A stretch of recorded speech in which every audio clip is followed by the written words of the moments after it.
Gullet the Mullet, written by Uncle Hardy Roper, illustrated by Mike Reuter, narrated by Corby Tate.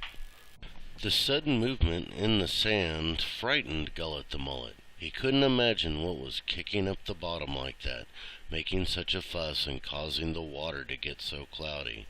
He sat there moving his fins, treading water, trying to figure out what to do, upset that he had let himself get into such a fix.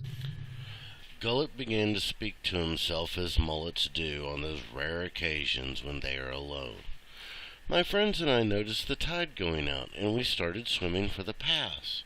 We had to get past the sandbar before the water got so low that we would be trapped. Somehow I got separated from them. I don't know how, because it's never happened before. They made it out and I didn't. Now I'm here alone until the tide brings them back. What do I do? Suddenly a voice shouted from the swirling sand, "Hey you! You there, the mullet!" "Who, me?" replied Gullet, as softly as he could. The roughness in the strange voice made him nervous. The water was clearing now, and Gullet strained hard at the bottom to determine who was talking to him. He began to see a shape lying on the bottom. It looked like a huge frying pan with a handle for a tail. At the other end were two eyes, close together like eggs, being fried. They stared straight at Gullet. He finally recognized the shape. It was a flounder. "Yeah, you," said the flounder. "What's your name?" "My name's Gullet the Mullet, and I'm here all alone. Can you help me? What's your name?" "Freddy the Flounder. So what are you doing here all by yourself? I've never seen a mullet by himself. You guys are always together like you're afraid to be alone or something. What are you, different from the rest of them or what?" "No, I'm not different," said Gullet. "I'm just like all my friends. We're exactly alike. I just got separated by accident. Could you help me?" "What kind of help do you need?" "Well, I've never been alone before, and I don't know what to do. Where will I go? What will I eat? I'm really frightened." "You mullets are all alike," said Freddy. "You always swim around side by side in a school. Where one goes, you all go. When one turns, you all turn. When one dives, you all dive at exactly the same time and in the same way. It must really have been an accident for you to have gotten separated from your school." "Well, I guess you're right, Mr. Flounder. We do always swim together in a school, turning together and diving together at exactly the same time and exactly the same way. That's the way we are." "Yeah, but then when you need to do something on your own, you can't. You've always done whatever the group has. It's always the group's decision, right or wrong, good or bad. You just went along whether you wanted to or not. Isn't that true?" "Well, yes, I guess it's true, Mr. Flounder. But what about you? Do you always do things on your own, like making all your own decisions?" "Yes, all the time. I don't run around in schools like you do. I take care of myself. I don't need anyone. I'm tough." "You sure act tough," said Gullet. "You mean you don't have any friends? Not even any of the redfish that visit this marsh? Or the trout? Or even the piggy fish?" "Not even the piggy fish," said Freddy.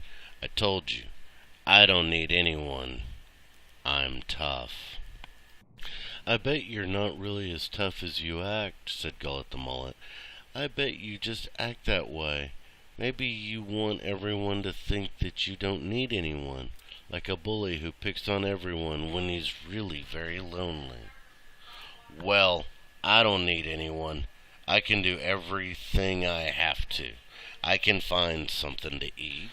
I can always find a nice sandy bottom to bury myself in, and I certainly don't need any friends because I can do anything I want to by myself, except... "Except what?" asked Gullet. "Well, except talking to someone when I'm not feeling good. I can't do that by myself," said Freddie. "Can't you just talk to yourself?" asked Gullet. No, not really," said Freddie. "I mean, well, yes, I can just talk to myself, but it's not the same as talking to someone else." "I think I know what you mean," said Gullet the Mullet.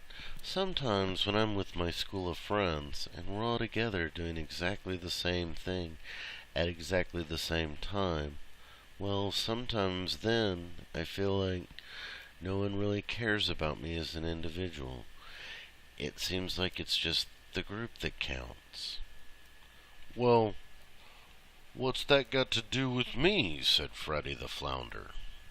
"Well," said Gullet, "when I feel like that, like no one really cares about me, it would be nice to have someone to talk to see if they ever feel that way too." "Oh, I see. Well, maybe. Oh, I don't know. Well, enough of this," said Freddie. "I'll tell you what. Why don't we go over to the pass, and I'll show you how to catch some dinner?" "That sounds good," said Gullet. "I'm starved." "Now, you stay behind me over there in the weeds and watch," said Freddie. "I'm going to bury myself in the sand so that my eyes show. Then, when an unsuspecting shrimp comes dancing along, I'll pounce on him for dinner." Gullet the Mullet watched closely. He really appreciated Freddie teaching him how to get a meal. Afterwards, he felt good knowing he could get his own food when he needed to. It was one thing he could do for himself. The tide was starting to come back now, and both Freddie and Gullet realized that Gullet's friends would be coming back soon. It was time to say goodbye. Gullet the Mullet would be leaving soon with his school of friends, returning to his life of turning when they turned and diving when they dived. And Freddie the Flounder would remain behind, alone, living his life with no one to talk to. But maybe, one day, in that same marsh, Gullet the Mullet would be there with his school of friends, swimming and playing together. Maybe the tide would rush out unexpectedly, and Gullet would accidentally get left behind. And maybe, just maybe, a voice from the swirling sand would say, "Hey you there, the mullet!" And Gullet the Mullet would say, "Who, me?"